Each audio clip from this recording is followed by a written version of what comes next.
Nightcast.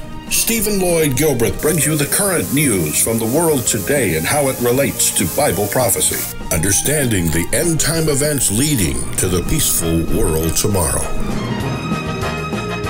Ladies and gentlemen, Stephen Lloyd Gilbreth.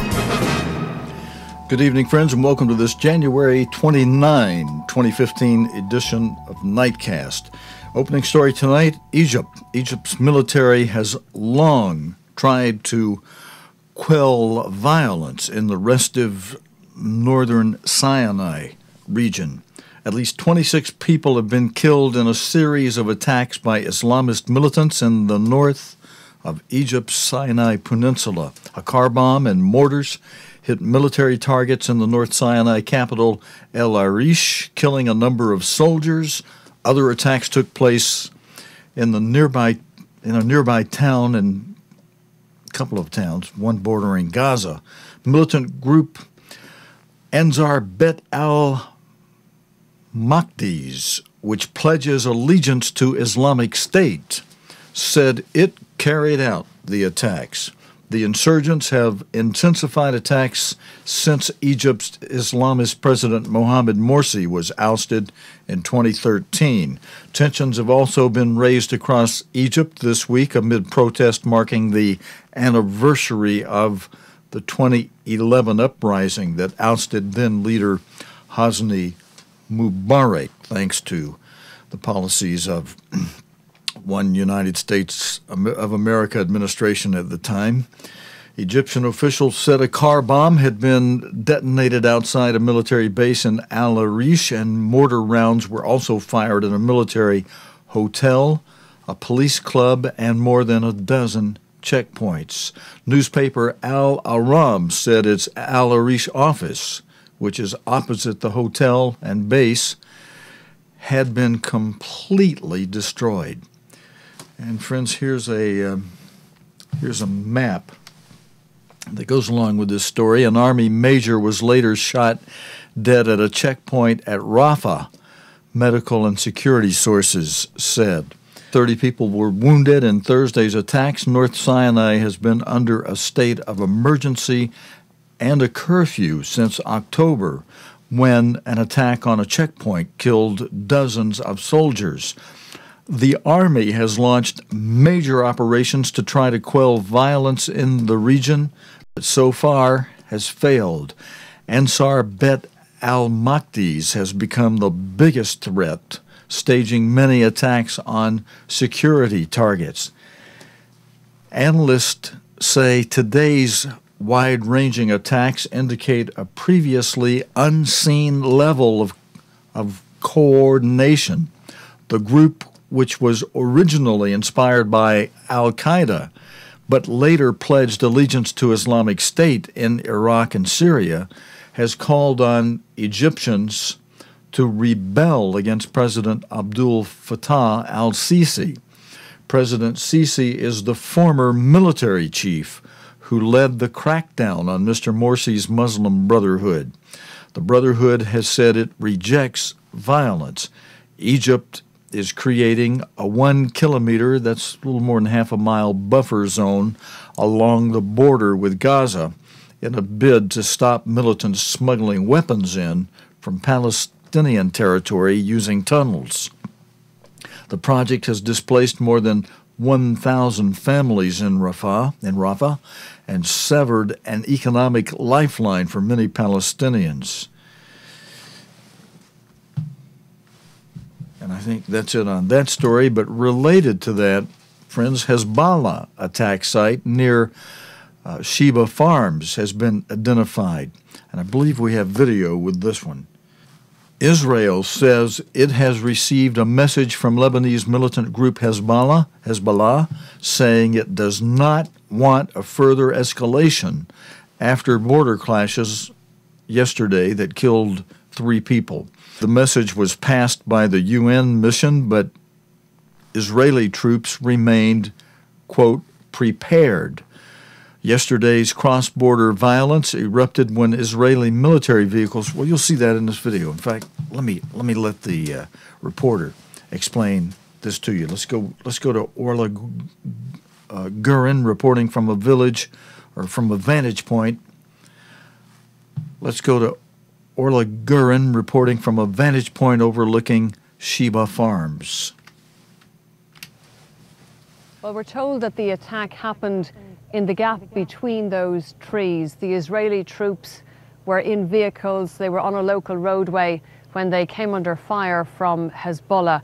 And that, of course, has sparked fears of a wider confrontation. The fence down here along the roadway marks the disputed border in this area. It's been relatively quiet here since 2006, when Israel and Hezbollah went to war. The big concern now is whether either side has the appetite for a repeat of that.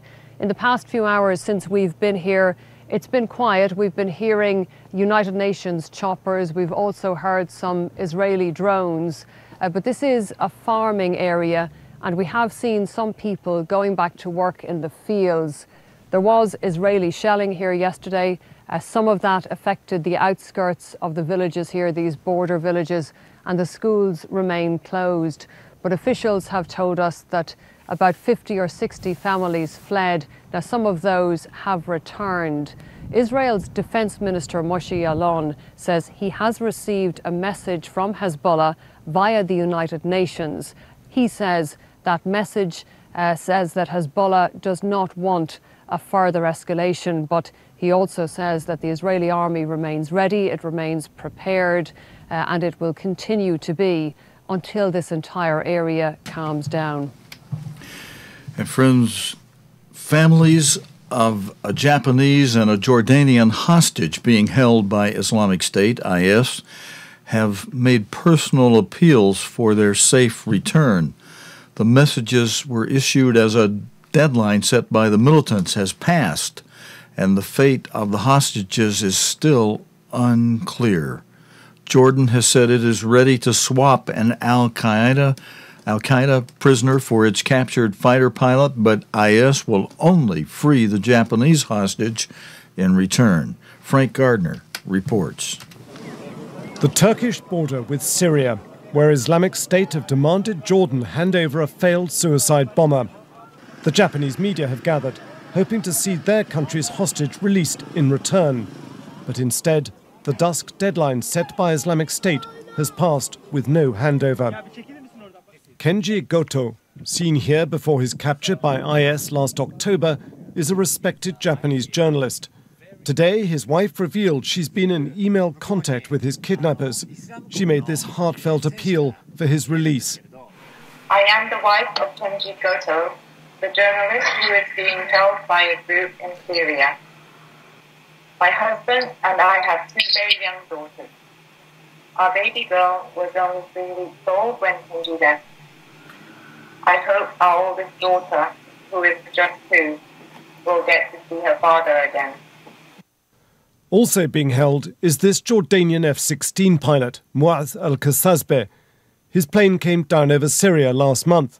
Jordan wants him back and is willing to give up the suicide bomber in exchange. But IS are only offering to release their Japanese hostage, not the pilot. Now his father has made this appeal. I ask you in the name of God and his prophet and all the believers and the names of tens of millions in Jordan and Palestine to release my son, who is your brother in religion. The jihadists of Islamic State have not been swayed by such appeals in the past. They won't even offer proof he's alive, and their demand for the release of the bomber is unusual. So what is it about this Iraqi woman, Sajida Arishawi, that's causing Islamic State to demand her release from a Jordanian prison? Well, she's a failed suicide bomber, caught with an explosive belt that didn't detonate.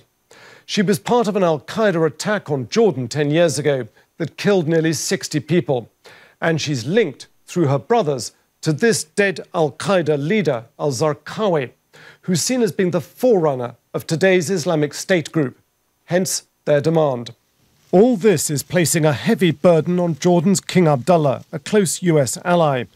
If either hostage is killed, many will blame him and his government instead of Islamic State. Frank Gardner, BBC News. And friends, we have another report from Frank Gardner, The authorities in Jordan have, let me make sure we're from, this is also from another report from today's news. The authorities in Jordan have offered to free an Iraqi prisoner for a Jordanian pilot held by Islamic State after the group threatened to kill the pilot and another hostage. On Tuesday this week, IS published a video where a man claiming to be Japanese captive Kenji Goto said Jordan had 24 hours to free the prisoner. Otherwise, both he and Jordanian pilot Moaz al-Kasaba would die, he said. Frank Gardner here again, friends, with this report. The hostages: Jordan's captured pilot, Moaz al-Kasaba, and a Japanese filmmaker, Kenji Goto, both threatened with beheading by Islamic State. In Jordan, the pilot's father has long been calling for a prisoner swap. He doesn't believe his country should be fighting IS. When Noah joined the Air Force, we never knew that we would be joining other countries to fight outside the Jordanian borders. Really, to join the coalition is not in our interest. It's not our war. In Japan, there have been protests there urging the government to do a deal. Kenji Goto's mother has made a last-minute appeal to save his life. Dear Prime Minister, please save my son's life. Kenji only has a little time left. Islamic State wants this woman released, Sajida Arishawi, a would-be suicide bomber whose explosive belt failed to detonate 10 years ago. Her accomplices murdered 60 people in Amman. For the Jordanian authorities, this has been a difficult dilemma, because releasing Sajida Arishawi would inevitably look like giving in to terrorism and could encourage more hostage-taking. It would be a huge boost to Islamic State, which operates just across Jordan's borders with Iraq and Syria. And it could jeopardize Jordan's relations with its US allies, with whom it's been carrying out airstrikes. But on the other hand, there is some public support for rescuing the pilot, and many Jordanians are unhappy about their country's actions against Islamic State. I spoke to a kidnap expert from the company Terra Firma who asked to remain anonymous because of the sensitive nature of his work. He believes Jordan can afford to give up its prisoner. If Jordan were to give up Arishawi, then Jordan would be giving up just a suicide bomber, and there are many of those. If, however, Jordan were to give up a bomb maker in one of their prisons, then I think that would be a very different question indeed. The quantum of risk of doing that, of giving up a bomb maker, would be much greater. Listen, Abdullah, they shouted to Jordan's king tonight, a small but angry protest outside his palace by the captured pilot's family and supporters. They're starting to lose hope he will ever come back alive.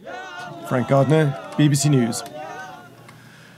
Friends, turning now to a story that relates to, in a way, relates to the pale horse, the fourth seal of Revelation, the pale horse being described in plain language by Jesus Christ as disease epidemics. And you know, in God's Word, God says, if you keep my commandments, I'll put none of these diseases on you.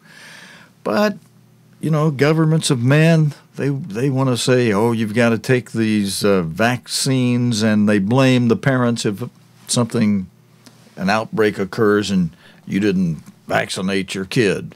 And the United States, measles outbreak is being blamed, as you'll hear in this news report, on parents who don't vaccinate their children. A few tears now for protection later. Most mums in California vaccinate their children against measles, mumps and rubella and other illnesses, but especially now. That wasn't so bad. This latest measles outbreak started here at Disneyland, California at the end of December, probably brought here by a visitor from another country. But it's now spread to dozens of cases across 7 states and Mexico. But the worst affected is California, despite having a comprehensive vaccine program for many years. The number of households opting out of vaccines is on the increase. And looking at the figures, the richer and more upscale the neighbourhood, the lower the vaccination rate. Less than half the children at this school have had the MMR jab, and there are some strong opinions to be heard at home time. I felt like the worst of the two evils was to vaccinate them and have them have a negative reaction versus not vaccinate them and have them get sick for a week. Now that the measles is coming back, I will vaccinate my children, keep them safe from what's ever going around. A friend of mine, her daughter developed autism shortly after her measles vaccinations. And so I did a lot of research and ultimately made the decision that the risk factors of getting the vaccination outweighed the risk factor of a measles outbreak. I vaccinate. Vaccination is on par with parenting and religion. I think there's a lot of heated debates that happen around that, and I think a lot of misinformation. You know, we get this information, especially like this autism link with vaccinations, and when that information gets out there, whether it's a myth or not, people hang on to it, and so I think you have to debunk those myths. The measles are so contagious, suspected patients come to a tent in the hospital car park to be assessed. It's dangerous but no longer a common illness. Here, it's taken extremely seriously. You know, I want to comment, friends. My dad took I think it was a pneumonia vaccine. He took some vaccine, and immediately afterward, it wasn't a pneumonia vaccine, because immediately after that, he caught a mild case of pneumonia. We got him in bed, got him some vitamin C, and helped pull him out of that. But he got it immediately after taking the vaccination for it. Otherwise, he had no signs of it whatsoever. And one of the comments that was made about something, it could be a myth, and then we got to do something about debunking the myth. Wait a minute. If it could be a myth, it could not be a myth. So if it's not a myth, you don't debunk it as a myth if there's some factuality to it. And well, they argue, but the government's going to take the side of we're sponsoring vaccination and totally disregard God's law and a promise by God that says, if you keep my commands, I'll put none of these diseases on you. And so it is really a religious thing, and the government's going to get in there and force people who have the faith in God to not be able to exercise their faith. There's more on this story. Let's let it finish out. Nowadays, people and even doctors rarely see cases of measles, so it's out of sight, out of mind. There really isn't a sense that measles is a problem anymore. You combine that with the fact that there's a lot of information out there, awful lot of it misinformation, not based on science, that makes people worried that, in fact, there are dangers to these vaccines. And friends, one of the things that people do, they want to argue science when they don't really have all the facts. And there's a warning by God that if you don't obey me, read Leviticus 26, Deuteronomy 28. We often go over that in this program that says, God starts out by saying, if you diligently hearken to the voice of the Eternal and walk in my statutes, obey my commands, I will heap all these wonderful blessings upon you, one of which is none of these diseases.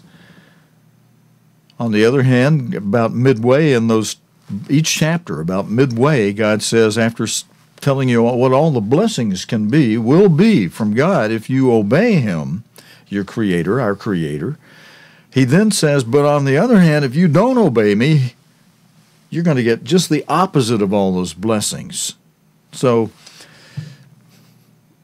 and one of the blessings being none of these diseases, He'll heap all these diseases on you if you disobey, with the hope that you'll get the message and say, I think we better be obeying our Creator, because He promised that we wouldn't have this if we obey. We must not be obeying in some way that we've considered to be right.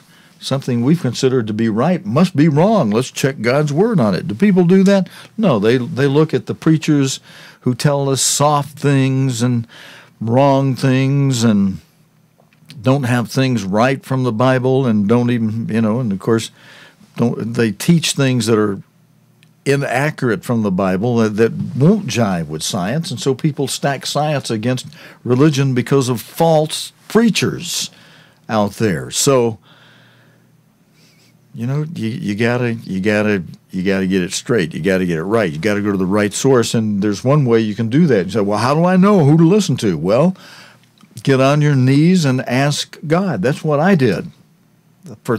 There was a period of one time 3 weeks when I intensely begged God in prayer.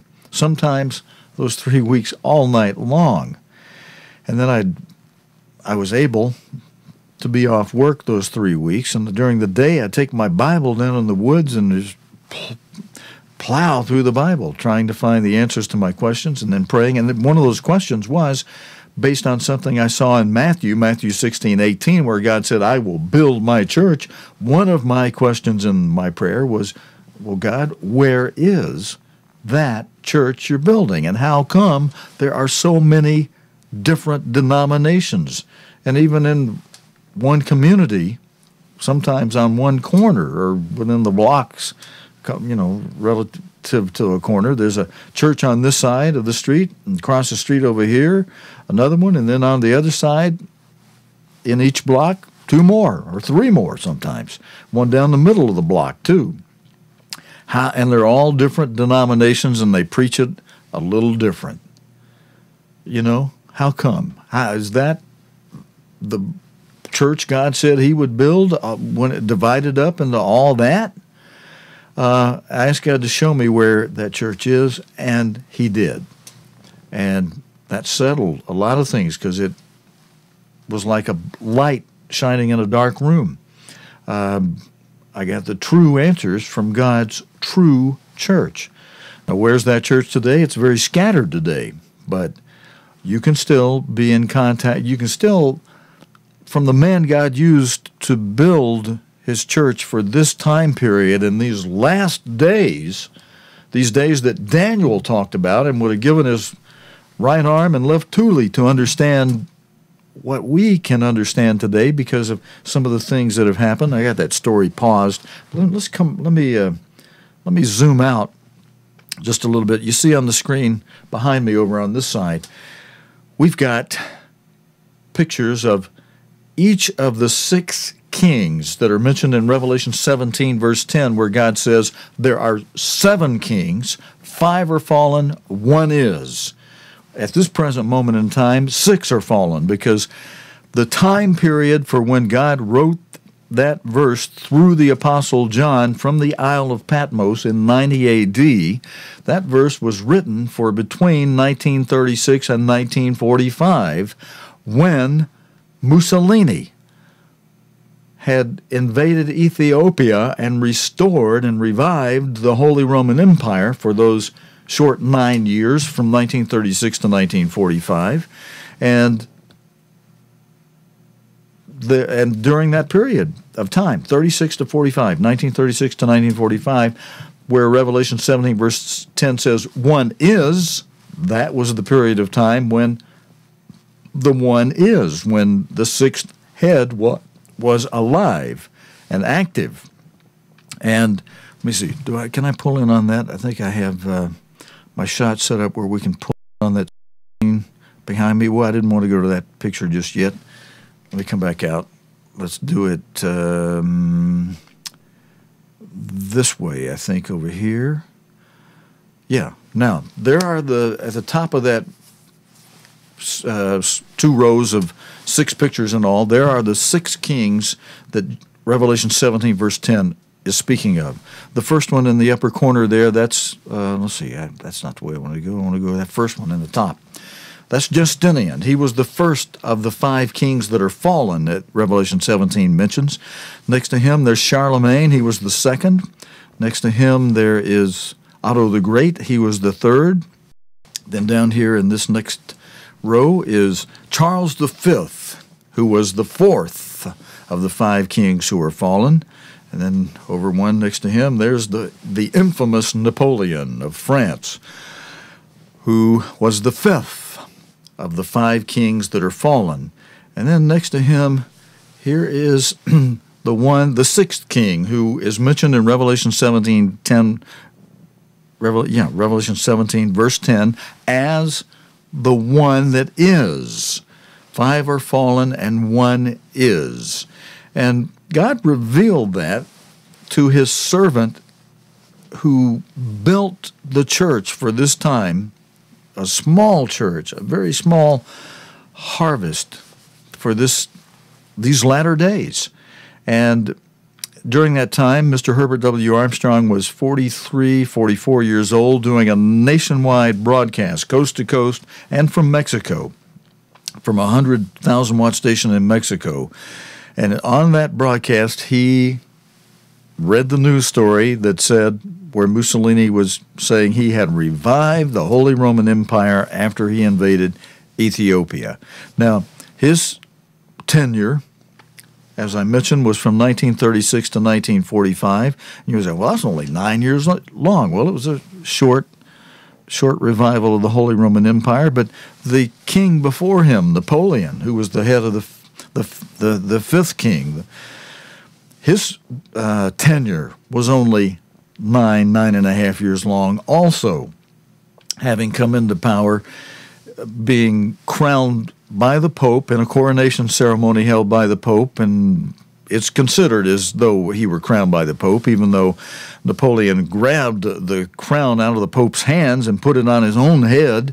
The Pope was there to do it and had commissioned the coronation ceremony for Napoleon.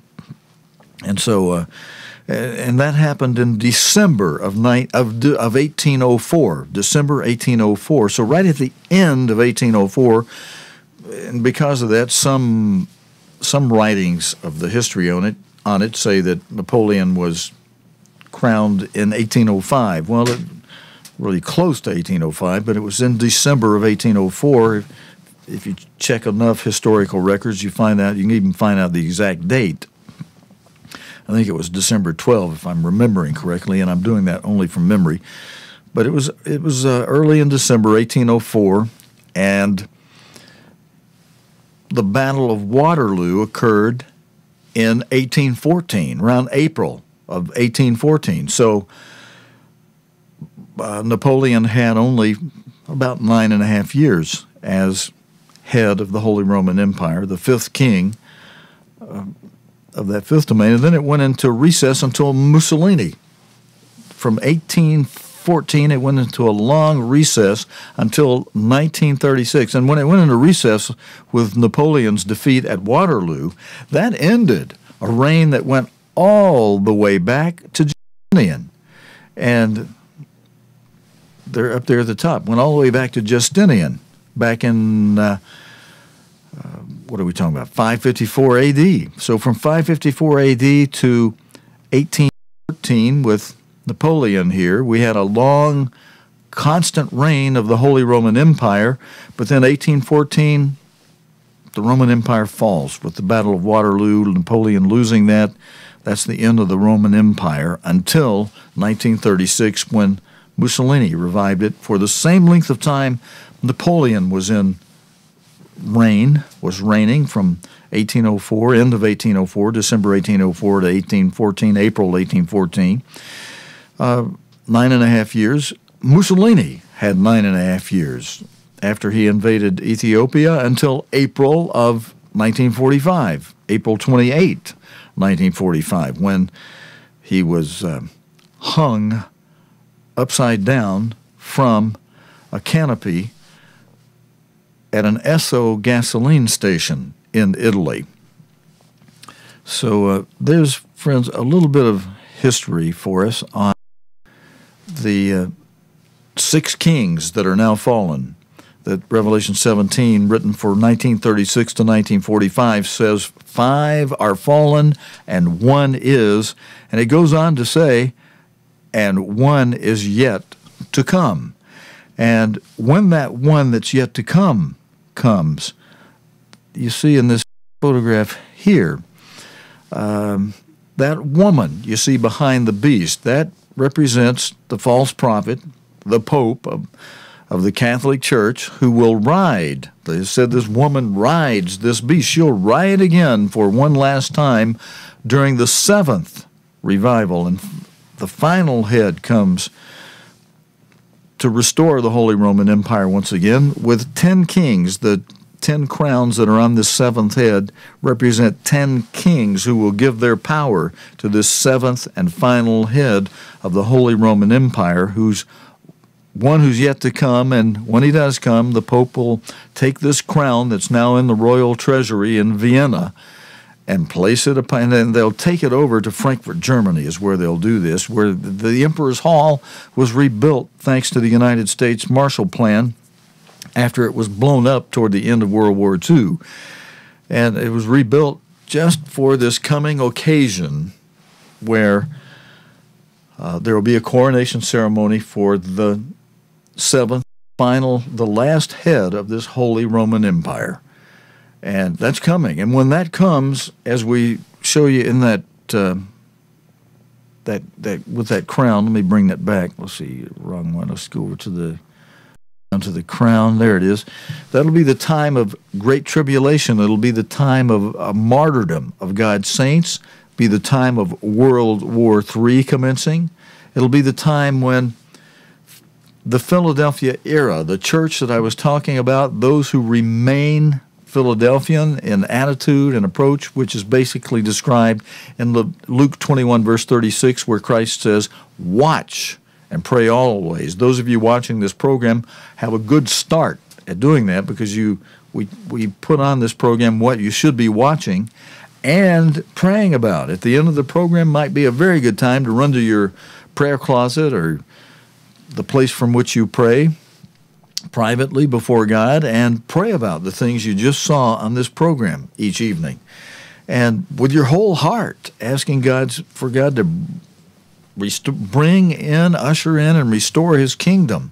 And during that same 3.5 years of the Great Tribulation, which is the 5th seal of Revelation, there's another event that will occur. There will be 2 witnesses. We don't know who they are yet. Some anticipate, expect, hope that God may resurrect Mr. Herbert Armstrong and possibly his son too, and clean up his robes, which, yes, would definitely need cleaning up.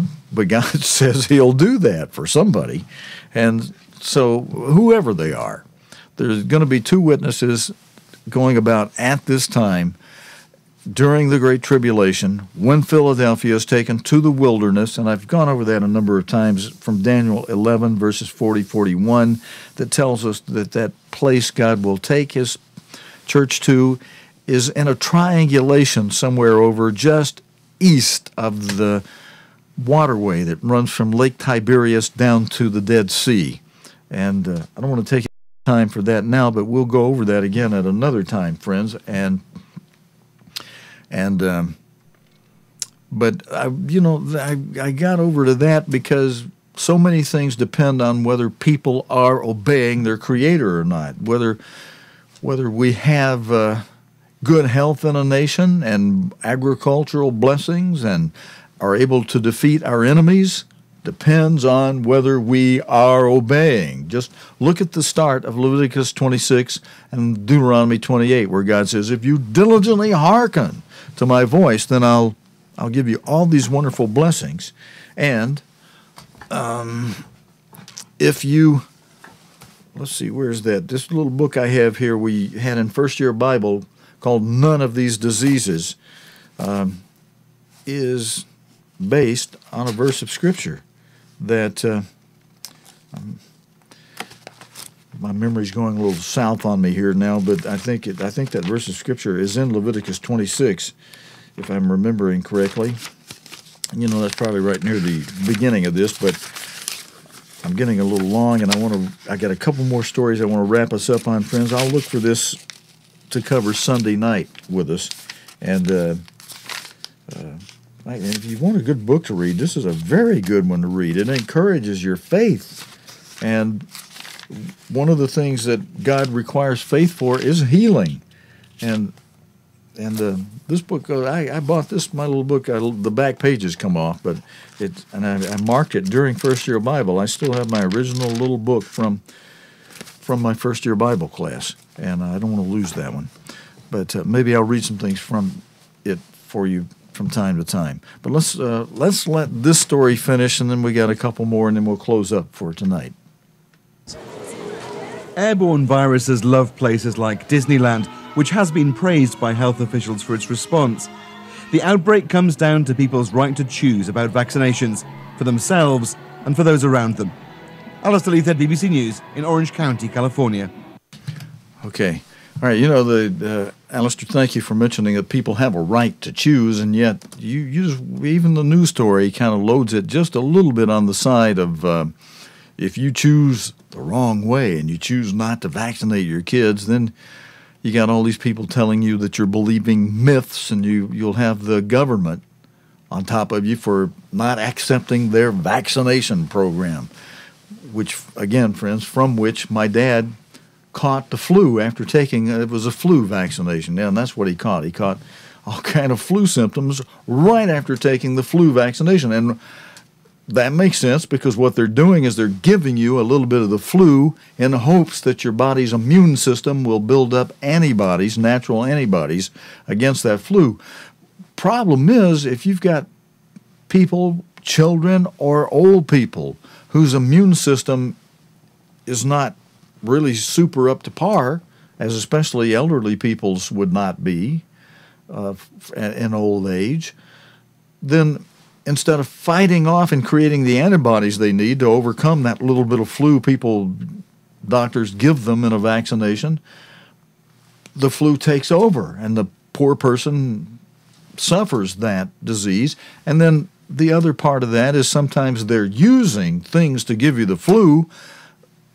You know, they use different vaccination materials, and like some pointed out, they checked online and, hey, this can give you this side effect and that side effect, and hey, I'd rather take the risk of naturally having my kid or me get the disease and suffer through it, keep them quarantined like God says do, and then just get over it, rather than take something that's going to give me a little bit of that disease, my body try to create antibodies, but at the same time give me this side effect and that side effect and ruin my organs and my body. No thank you.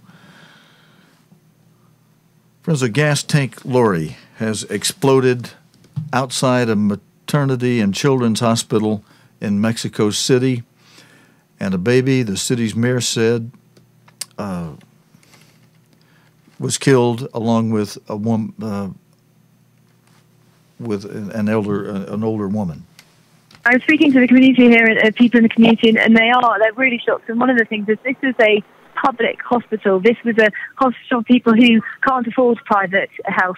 So, you know, and that's something that, you know, is really needs to be taken into consideration in terms of the safety standards. Now there's a problem, because what happens is gas is delivered to a lot of people in Mexico via trucks. It doesn't come through the main. So these gas trucks are actually a very common site in Mexico City. And what's believed to happen is one of these gas trucks did explode right next to a public hospital. Obviously, safety standards will be called into question. But at the moment, speaking to the community here, yes, they are very much in shock. In the scene where I'm standing on, you can see there's a fire truck.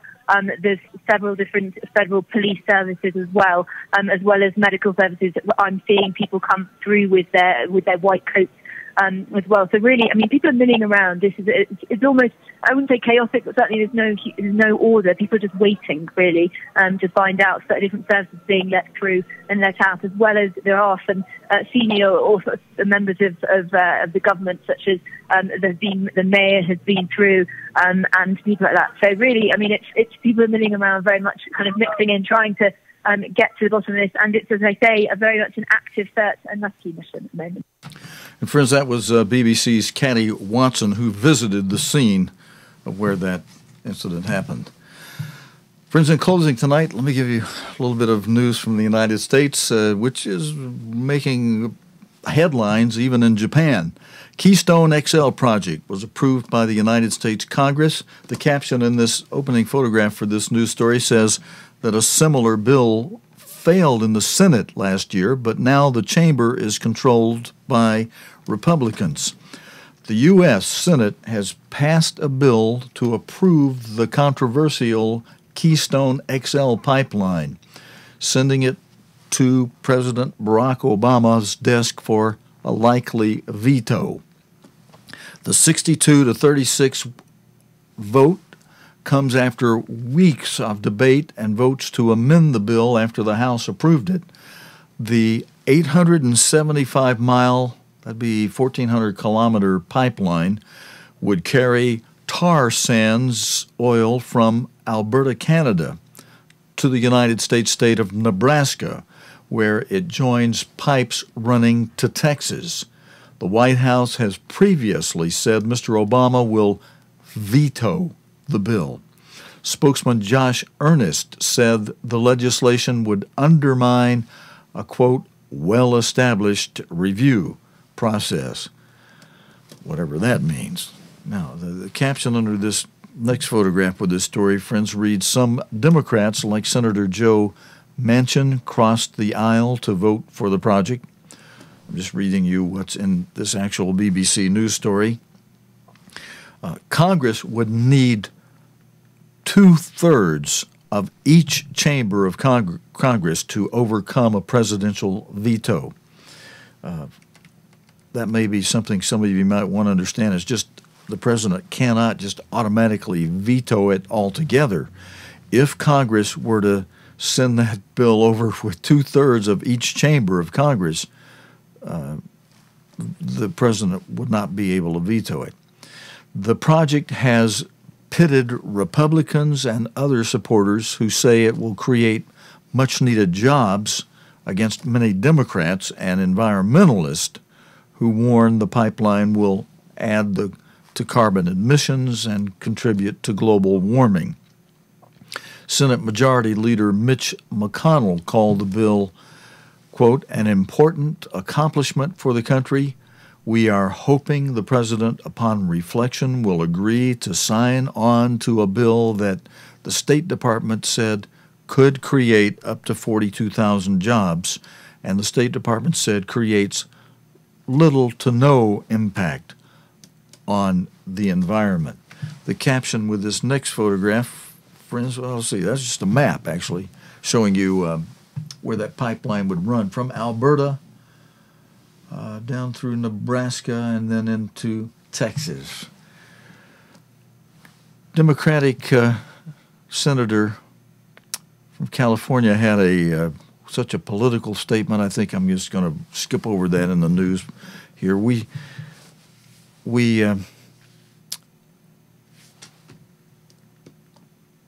a couple of things I'm going to skip over. Among the measures added the bill during the amendment process were energy efficiency measures as well as on-the-record acknowledgments that climate change was not a hoax.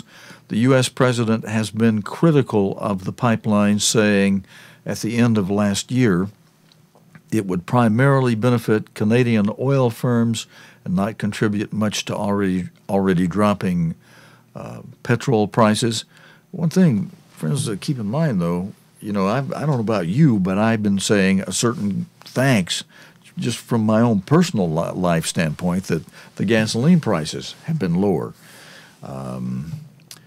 Although on a long-term basis they can have some consequences that affect the global economy in ways that some say it may be better the prices go back up, and it's a thing that while they're low, take advantage of it. It may not always be that way. It may not going to be staying that way.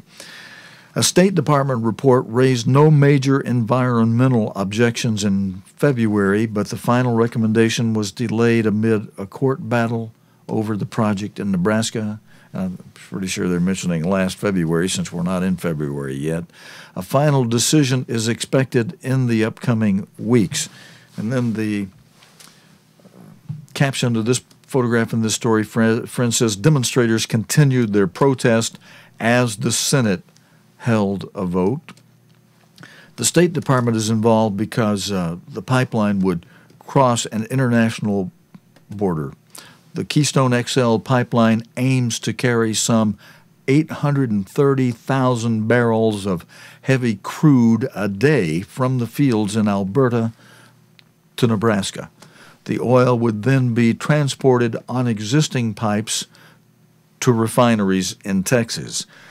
The southern section of the project was finished last year. And then, friends, we're going to end it right there for our Thursday night report. We're off Friday night, Saturday night. Thanks for joining me tonight. I'll be on another channel on the weekend for those of you that know about that, from the same new little studio setup. And actually, yeah, I got to prepare that ahead of time because I got to be somewhere also that day. But that's it for tonight, this Thursday night. God willing, and the creek don't rise. We'll be back again Sunday evening with the current news from Friday, Sabbath, and Sunday night here on Nightcast. Until next time, your host, Stephen Lloyd Gilbert, saying so long, good night, friends. You have been watching Nightcast with Stephen Lloyd Gilbreth. Nightcast can be seen Sunday through Thursday nights here on cogtv.org. Tonight's program is also available anytime on demand in the cogtv.org video archive.